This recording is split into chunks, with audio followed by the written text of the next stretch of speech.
Hi, my name is Ashley Bushinet, Hello, my name is Catherine Kiernan. and we will be doing a duo scene from Crimes of the Heart by Beth Helene, I will be playing the part of Barnett. and I will be playing the part of Babe.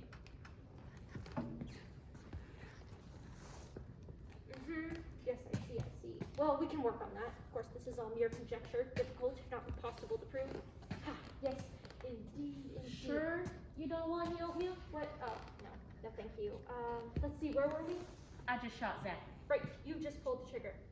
Tell me, do you think Willie J can stay out of all this? Oh, believe me, it is in our best interest to keep him as far out of this as possible. Good.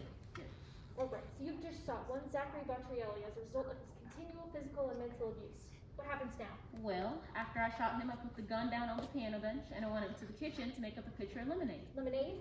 Yes, my mouth was just as dry as bone.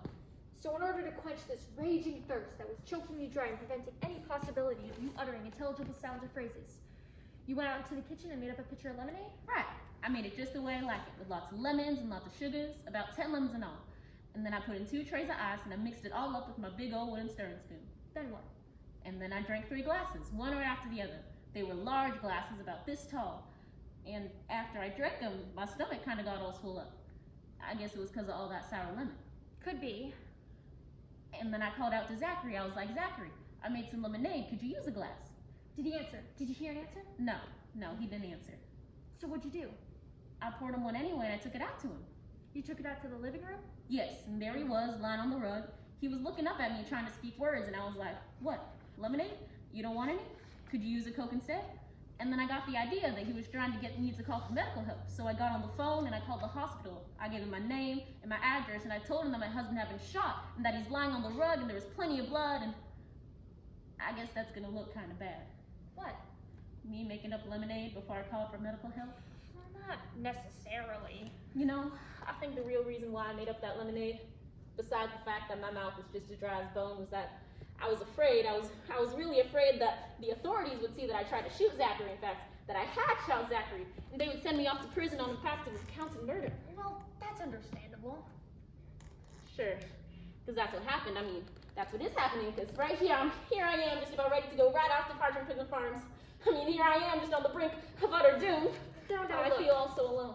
No, look. There's no reason for you to get yourself so upset and worried. Please don't. Please? You just keep filling in as much detailed information as you can about those medical reports. That's all you need to think about. Don't worry, Mrs. Bottrielli. We're going to have a solid defense. Please, don't call me Miss Bottrielli. All right? My name's Becky. My friends call me Babe, but my real name's Becky. All right, Becky? Are you sure you didn't go to Hazelhurst High? Oh, no. I went away to boarding school. You sure do look familiar. Well, I doubt you remember, but we did meet once. We did? When? At the Christmas Bazaar, year before last. You were selling cakes and cookies and candy. Oh, right. You bought the orange pound cake. Right. And then we talked for hours. We talked about the Christmas angel. You do remember. Of course. You're even thinner than you are now. Well, I'm surprised. I'm certainly surprised. It's such a coincidence. Why, it's almost a fluke. Hello? Zachary, how are you doing? Uh-huh. I'm sorry. Please don't scream. Uh-huh. Well, I can't come over right now. I don't have a car and... Oh, really? Oh, really?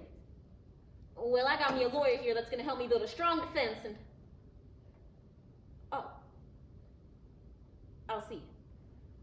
He wants to talk to you. He says he's got some blackening evidence that's gonna get me convicted of murder on the 1st degree. Oh, bluff. He's bluffing. Here, hand me the phone. Hello, this is Mr. Barnett Lloyd speaking. Mrs. Becky's attorney. Certainly, Mr. Bottrielli, I'd be more than glad to see any pertinent information you may have. All right, I'll be right on over. Goodbye. What'd he say? He said he wants me to come up to the hospital this evening. Says he's got some sort of evidence. Sounds highly suspect to me. Don't you just hate his voice? Doesn't he have the most awful voice? I just can't bear to hear it. Well, wait just a minute. I have a solution. From now on, I'll handle all communications between you two. You can simply refuse to speak with him. Okay, I will. I'll do that. Well, I better head on over there and see what he's got up his sleeve. Barnett? Yes? What's the vendetta that you have against Zachary?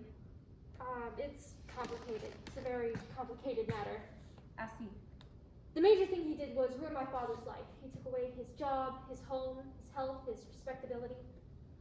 I don't like to talk about it. Well, I just wanted to say I hope you win your vendetta. Thank you.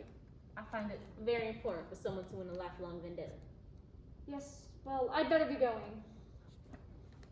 Goodbye, Burnett. Goodbye, Becky.